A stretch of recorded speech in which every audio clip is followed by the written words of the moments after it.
दोस्तों हम सबका यही होता है इंडिया में जो भी कंस्ट्रक्शन होती है कि क्रैक आ रहे हैं, दीवारों पे क्रैक है, प्लास्टर करने के बाद भी क्रैक आ रहे हैं, पेंट में भी क्रैक्स दिख रहे हैं। तो क्यों आ रहे हैं, कैसे सही कर सकते हैं? हमें उनको आने ही नहीं देना है। वो कैसे हम कर सकते हैं, ये चीज़ें चेक करोगे जब आपका जुड़ाई का काम हो रहा है, ब्रिक वर्क हो रहा है, तब आपको ये करोगे तो आपके क्रैक्स नहीं आएंगे। जब प्लास्टर हो रहा है ये करोगे तब क्रैक्स नहीं आएंगे। और साथ में खर्चा कितना आएगा प्लास्टर करने में? एक कमरा है आपका, उसमें प्लास्टर अगर हमें करवाना है कितना खर्चा आ जाता है। ब्रिक वर्क चल रहा होता है तभी से आपको ध्यान देना शुरू करना पड़ेगा। देखो जब ब्रिक वर्क कर रहे होते हैं उसी दौरान आपको देखना है कि वो ब्रिक वर्क है जो जुड़ाई की जा रही है वो प्रॉपर से की जा रही है कि नहीं। मतलब प्लम बॉब जो रहता है उससे चेक करना है कि सीधी दीवार है कि नहीं, कहीं अंदर नहीं मुड़ रही। जो रैकिंग की जाती है, रैकिंग क्या होता है, जो आपके ईंटों के बीच का मसाला होता है वो प्रॉपर से उसको निकाला जा रहा है, क्योंकि जब अगर प्लस्तर उसके ऊपर किया जाएगा तो वो अच्छे से चिपकता नहीं है अगर रैकिंग अच्छे से नहीं किया। तो वो आपको देखना है कि मिस्त्री को बता देना है कि रैकिंग कर ले। एक साइड तो सरफेस जो होगी वो रफ निकलेगी, एक साइड रैकिंग कर लो, अच्छे से हो जाएगा।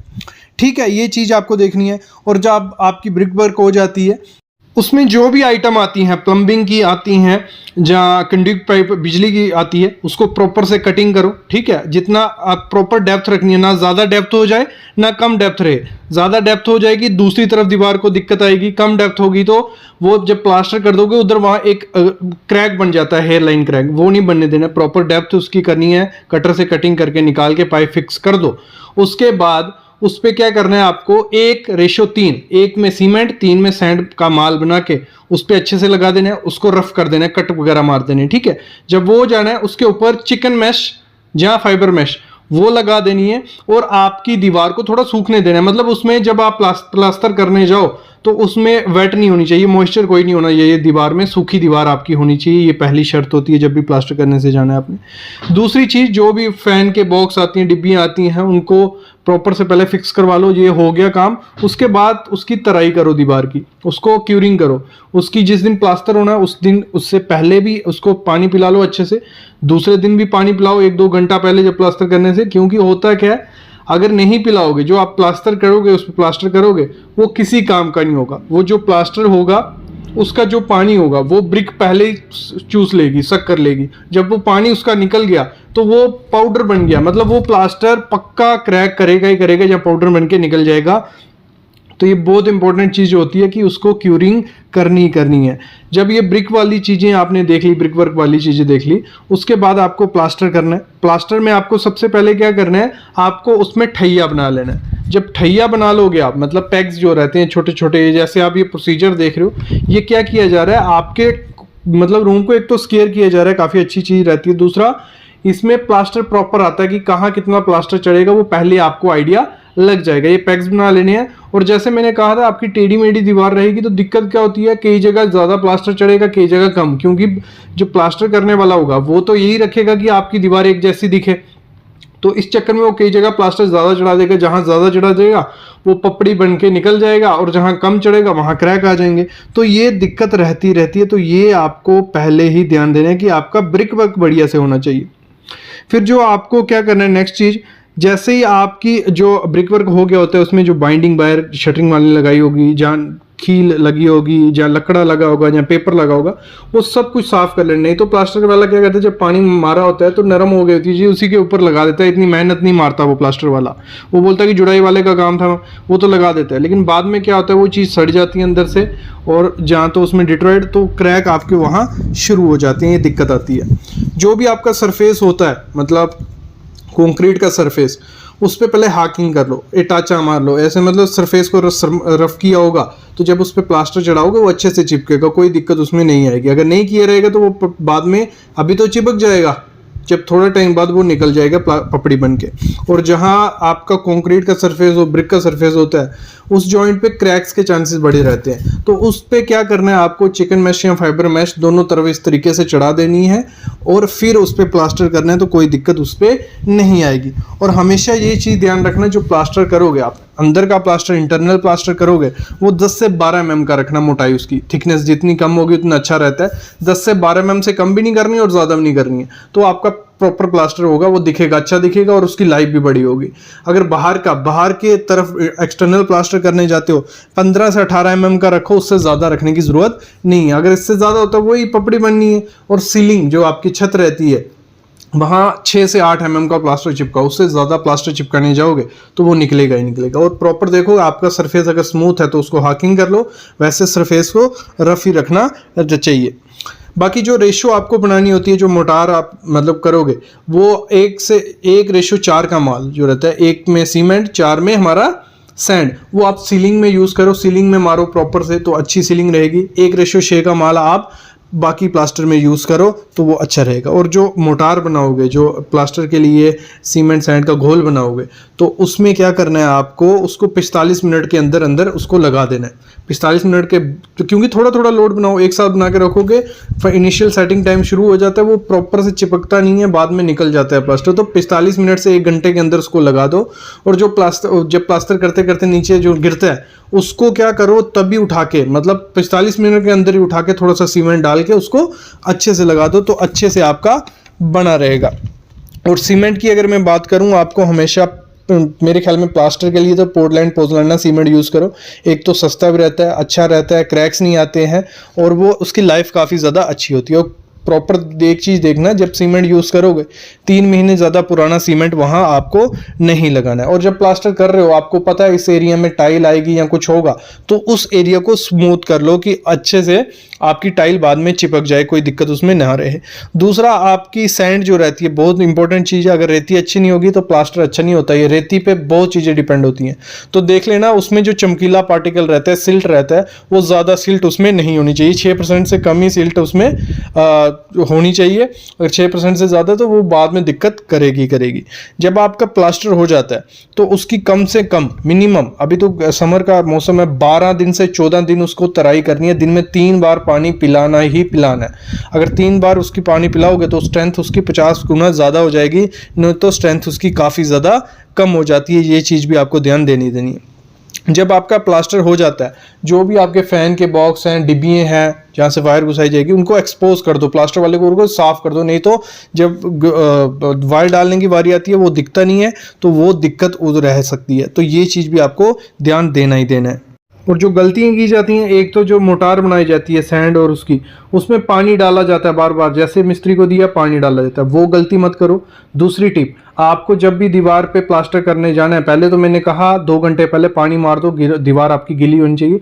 और फिर नीरू बना लो, स्लरी बना लो, थोड़ी थोड़ी स्लरी मारो, मतलब थोड़ी स्लरी मार दोगे, प्लास्टर करोगे, उसकी स्ट्रेंथ काफ़ी ज़्यादा हो जाती है। तीसरी चीज़ आपको ध्यान देनी है, जो भी आपके कॉर्नर वगैरह है उनको प्रॉपर से थोड़ा शेप दो, बिल्कुल शार्प मत रखो, मतलब एजिस को थोड़ा, मिस्त्री को पता होता है तो उसको वैसा रखना है। बाकी जॉइंट्स दो, मतलब जहाँ जहाँ आपकी 2 दीवारें जुड़ रही हैं वहाँ पे अगर प्लास्टर पे जॉइंट्स रहेगा, एक्सपेंशन जॉइंट, तो आपके क्रैक्स नहीं आएंगे। और क्रैक से अगर और ज़्यादा बचना हो आपको, तो ये सामने जो आप देख रहे हो पॉलीमर रेक्रॉन 3S फाइबर जो रहता है, ये फाइबर अगर डालते हो तो इससे क्रैक्स के चांसेस और ज़्यादा कम हो जाते हैं। मतलब ज़्यादा क्वांटिटी में नहीं डालनी पड़ती है, इस पर अलग से मैंने वीडियो बनाई है। वैसे थोड़ी सी क्वांटिटी में अगर आप डालोगे प्लास्टर में, तो छोटे छोटे जो एक दूसरे से बॉन्ड बन जाती है और क्रैक्स की समस्या और ज़्यादा कम हो जाती है। तो ये चीज़ें आपको बेसिक चेक करनी है। अगर ये चीज़ें फॉलोअप करोगे आपके प्लास्टर में, तो गारंटी है ना आपको इतने ज़्यादा क्रैक्स देखने को मिलेगी, लाइफ डबल हो जाएगी प्लास्टर की, और भी काफ़ी चीज़ें आपकी दीवारें सुंदर दिखेंगी और उनकी हेल्थ भी होगी। हम किसी रूम में, एक कमरा है, उसमें प्लास्टर करने का कितना खर्चा आएगा? एक रूम का प्लास्टर, ये हमारा एक रूम है 10 foot 10 foot 10 foot by 10 foot का, मतलब चारों तरफ हमारा 10 फुट बाय 10 फुट का कमरा है। ये हमारी एक विंडो है, इस कमरे में 4 बाय 4 की विंडो हमने लगाई है। ये यहां से दरवाजा है, 3 बाय 7 का दरवाजा है। ठीक है, जो हमारा कमरे का साइज है 10 बाय 10, तो हमें क्या करते हैं, एक दीवार का निकाल देते हैं। इस दीवार में कितना खर्चा आएगा, बाकियों का अपने आप निकल जाएगा। तो पकड़ लो भाई, 10 बाय 10 की दीवार है, 100 स्क्वायर फीट हो गया। ठीक है, जो हम रेशो यूज कर रहे हैं इसको प्लास्टर करने में, वो 1:4 का और 12 mm प्लास्टर करने वाले हैं। तो सबसे पहले थंब रूल समझ लो। थंब रूल क्या है? थंब रूल जो पुरानी हमने काम किया है उसमें से हमें ये मिला है, 100 स्क्वायर फीट एरिया हो, 1:4 रेशो का प्लास्टर हो, 12 mm प्लास्टर करना हो, तो हमें 1 बैग सीमेंट लगता है। 100 स्क्वायर फीट एरिया में एक बैग सीमेंट हमें चाहिए। तो एक बैग सीमेंट कितने का आएगा? 430 रुपए का। पीपीसी सीमेंट ले लेना। कौन सा? पीपीसी, पोजलैंड, पोर्टलैंड सीमेंट। अल्ट्राटेक का लो, एसीसी का लो, किसी भी कंपनी का लो, लेकिन पोर्टलैंड, पोजलैंड सीमेंट जरूर लेना, ये चीज ध्यान रखना। और अगर 100 स्क्वायर फीट जगह है, मतलब एरिया है, तो उसमें हमारी सैंड जाती है अप्रोक्स 5 क्यूबिक फीट। कितनी? 5 क्यूबिक फीट। तो 5 क्यूबिक फीट, तो रेट इस समय हमारे एरिया में चल रहा है रिवर सैंड का 55 रुपए पर CFT। तो 5 है, 275 रुपए की हमारी सैंड लगेगी। अभी हम एक दीवार का कर रहे हैं, इस दीवार का, बाकियों का अपने आप निकल जाएगा। ठीक है, ये हो गया, यहां तक समझ आ गया। फिर आते हैं लेबर। हमारी जो लेबर रेट है, यहां चल रहा है 15 रुपए पर square feet plaster. Labour rate, material नहीं, लेबर रेट 15 रुपए पर स्क्वायर फीट। आपके एरिया में 16, 17 जितना होगा आप उतना पकड़ लेना।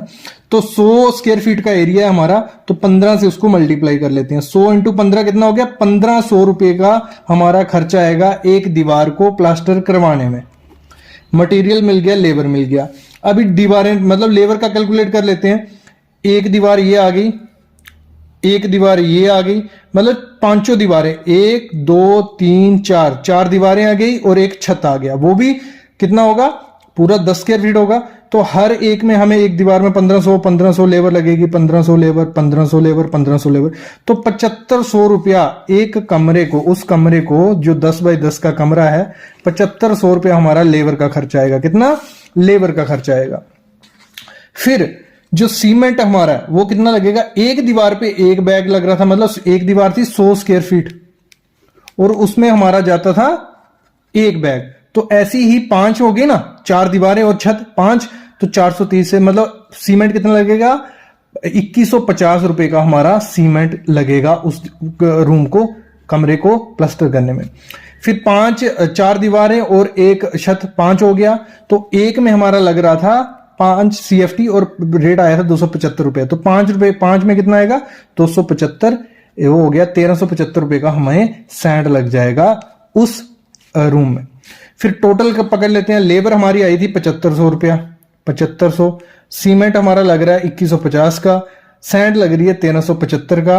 तो हमारा आ गया 11,025 रुपए अप्रोक्स। ये क्या है? अप्रोक्स, लगभग खर्चा, एग्जैक्ट खर्चा नहीं होता है, लगभग आ गया हमारा 11,025 रुपए।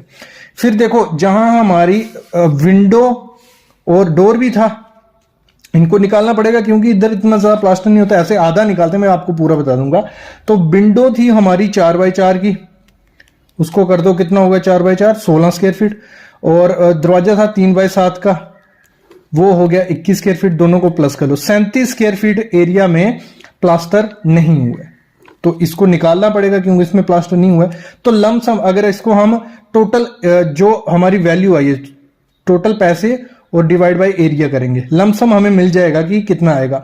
तो हमारा आया, टोटल हमारा खर्चा इतना आ रहा था 11,025, और टोटल एरिया कितना है? 4 दीवारें हो गई 400 स्क्वायर फीट और छत हो गए 100 स्क्वायर फीट, 500। तो 500 डिवाइड करेंगे, 22 रुपए पर square feet labour plus material हमारा खर्चा आ रहा है। ठीक है, कितना? 22 रुपए। तो 37 इंटू 22 कर देंगे। 37 इंटू 22 मतलब 814 रुपए जो है उस पूरे खर्चे में, इस खर्चे में 814 रुपए हमने नहीं किए क्योंकि वहां विंडो और डोर था। तो इसको माइनस कर देते हैं, 1125 माइनस 814, तो 10,211 रुपए लगभग हमारा खर्चा आएगा एक रूम को प्लास्टर करने में। इस तरीके से निकालते हैं कि कैसे करना है। तो आई होप आपको आइडिया लग गया होगा कैसे कैलकुलेट करना है। जो भी क्वेश्चन है, जो भी वीडियो चाहते हो कमेंट करना, सब कुछ आपके लिए आएगा। और शाम की वीडियो जरूर देखना, बार बेंडिंग शेड्यूल पे रहने वाली है। अभी मैं अलविदा लेता हूं।